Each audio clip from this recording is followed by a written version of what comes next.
اخ يا يمه، اوفيش حاشتيني والله. خلصت العطلة وراح يرجع الدوام وكل شي ما مستفادين من الجهال، لا من الكبير ولا من الصغير ولا من الصغير. حرام بالحرام، بس نوم وسهر ولعب، لا صوم ولا صلاة ولا عبادة. وراح تجي النتائج ومسقمين وملطمين، كلها صفارة مرقعة. شكو هاي بعد ما راجع الدوام، بسم الله قاب بعد جال خير. شكو نزول عليك يا رجال، عندي حفلة ويا الجهال ما تدري ضايجة وين اروح، شو اسوي والله؟ ايه تحبين الحفلات وياي ويا الجهال انتي؟ يا شحب ضغطي صعدوا لي ياه، دوامهم باكر يبدي وقاعدين مصفطين، لا حاضرين كتبهم ولا اجرتهم ولا ملابسهم. ايش جابني ايش وداني عليكم؟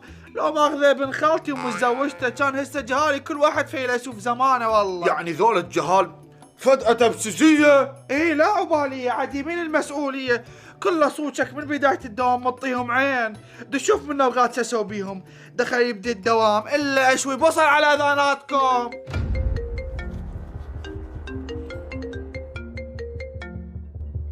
بابا حباب لا تبين الماما انا احكي وياك، اريدك بموضوع. ابو احمد عيوني، هلا بيك. يلا والله ما حظي هنيالي. اي والله صار لي ساعة اصيح وعيط على الخالي بلاش، من تلقاها مني من جهالة. تعالوا اخذوا قمصانكم البيض، غسلتكم اياها ولو ما تستاهلون، نعلى على غيرتكم.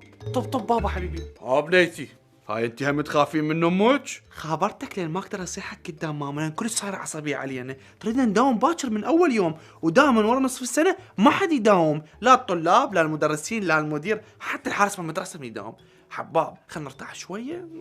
حباب بنيتي ببيتكم هم كانت هيك وياي حريصه بالصغر، غير هذا مستقبلكم وتريد مصلحتكم وتخاف عليكم لا تضوجوها. ماشي بابا، وعد من الاحد نداوم وندرس ونتفوق بكل شيء، نرفع راسك وما نغيب بعد ابد، وكل درجاتنا فول الفول وعيونك. يوصل شطار اكثر من علاوي وياي بالصف هذا اللبلبان.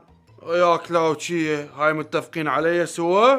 ها بابا غير انت ابونا حباب. يابا احنا كنا عائله وحده مو زين؟